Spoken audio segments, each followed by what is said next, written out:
လက်ကိုမျိုးနဲ့ပတ်သက်ပြီးတော့တရားသလောက်လေးတွေကိုပြပြပြပါမယ်လက်ကိုမျိုးတွေမှာတော့အချိန်တွေကအေးဆေးပဲတောက်ပြီးကြတော့ဒီကြောင်ရွှေဘက်ကဆွရှောင်းတွေကိုပေါ့နော်ဒီဆွရှောင်းပုံကြောင်းတွေကဒီ3လပိုင်းအကုန်အပြီးပြတ်ကြမယ်ပေါ့နော်အဲ့လိုမျိုးသတ်မှတ်ထားတဲ့အတွက်ကြောင့်မို့ပြန်လာနေတဲ့လူတွေကညားလာပြီပေါ့နော်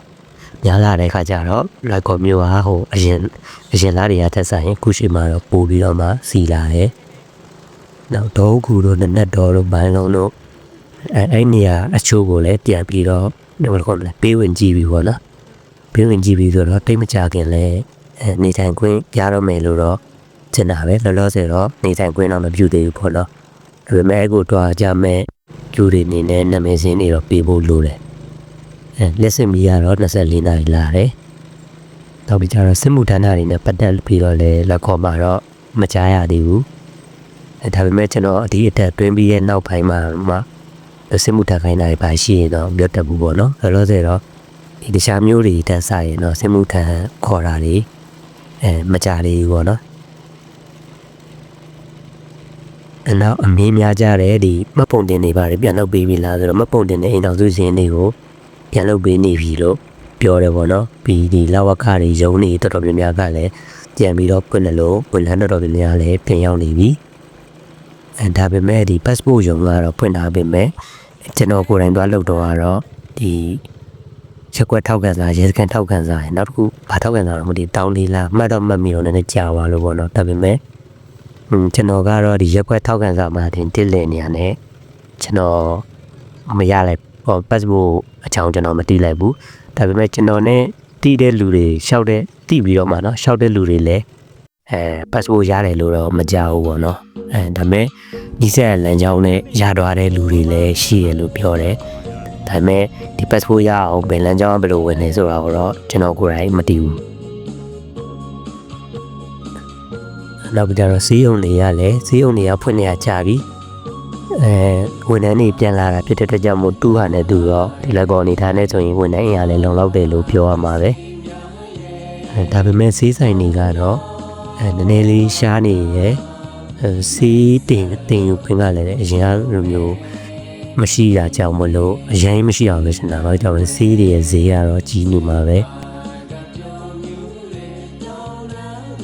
နောက်ပြီးတော့ပေါ့နော်ဒီကြားတလောက်ဆိုလို့ရှိရင်ဒီခိုးရဖားပစ္စည်းတွေကိုလက်ခံပြီးတော့ရောင်းတဲ့ဆိုင်တွေပေါ့နော်အဲ့ဒါတွေကဟို30လောက်ရှိမယ်တဲ့ဒုတိယဖြစ်တော့ဒီခိုးရဖားပစ္စည်းကိုလို့တဲ့ပဲလမ်းဘေးမှာရောင်းနေတဲ့ဆိုင်တွေရှိတယ်တော့နည်းနည်းလေးတိုင်ချိုလေးပေါ့ဟိုပစ္စည်းအဟောင်းဝယ်တယ်လို့ဘာလို့ပေါ့နော်တန်တူတန်စားဆိုင်လို့တွေကနေပြီးတော့မှ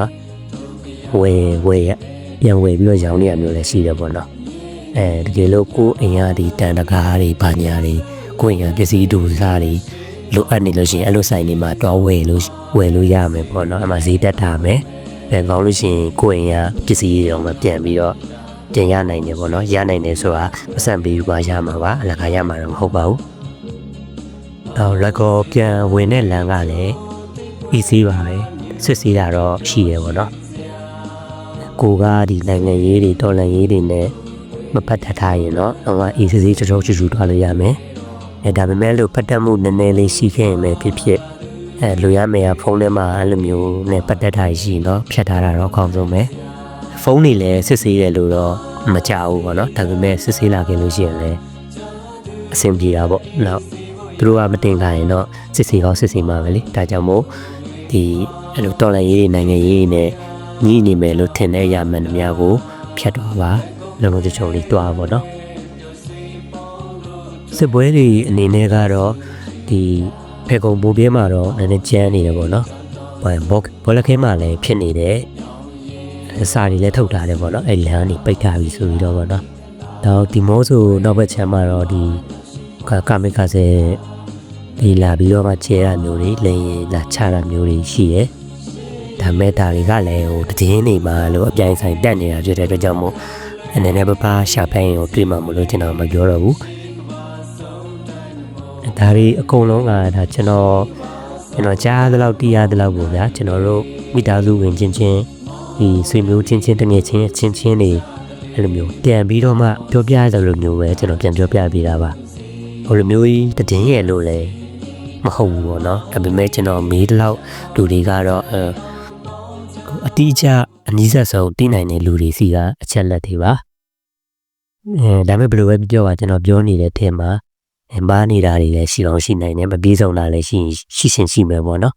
မတိကျတာမျိုးလည်းရှိမယ်ဒီလိုလူတွေရှိနေတဲ့အချက်တွေကိုမြင်လို့ရှိရင်တော့ကျွန်တော်ကို comment ဖောက်ပါပြောပေးပါပေါ့နော်ဒါမှတခြားလူတွေလည်းဒီအမှန်ကိုမြင်နိုင်မယ်ပေါ့နော်ဒါမှမဟုတ်လို့ရှိရင်လည်းတချို့လူတွေလည်းဒီမေးချင်တာတွေရှိရင်လည်းဒီ comment အောက်မှာမေးတော့ပါကျွန်တော်မဖြေနိုင်ရင်တော့မှဖြေနိုင်တဲ့လူတွေကဝင်ပြီးတော့မှဖြေချပေးပါလိမ့်မယ် Okay see you ပါကဲလို့နောက်ဗီဒီယိုတစ်ပုဒ်လို့ဖြစ်ရင်တော့ကြည့်ဆောင်ကြတာပေါ့နော်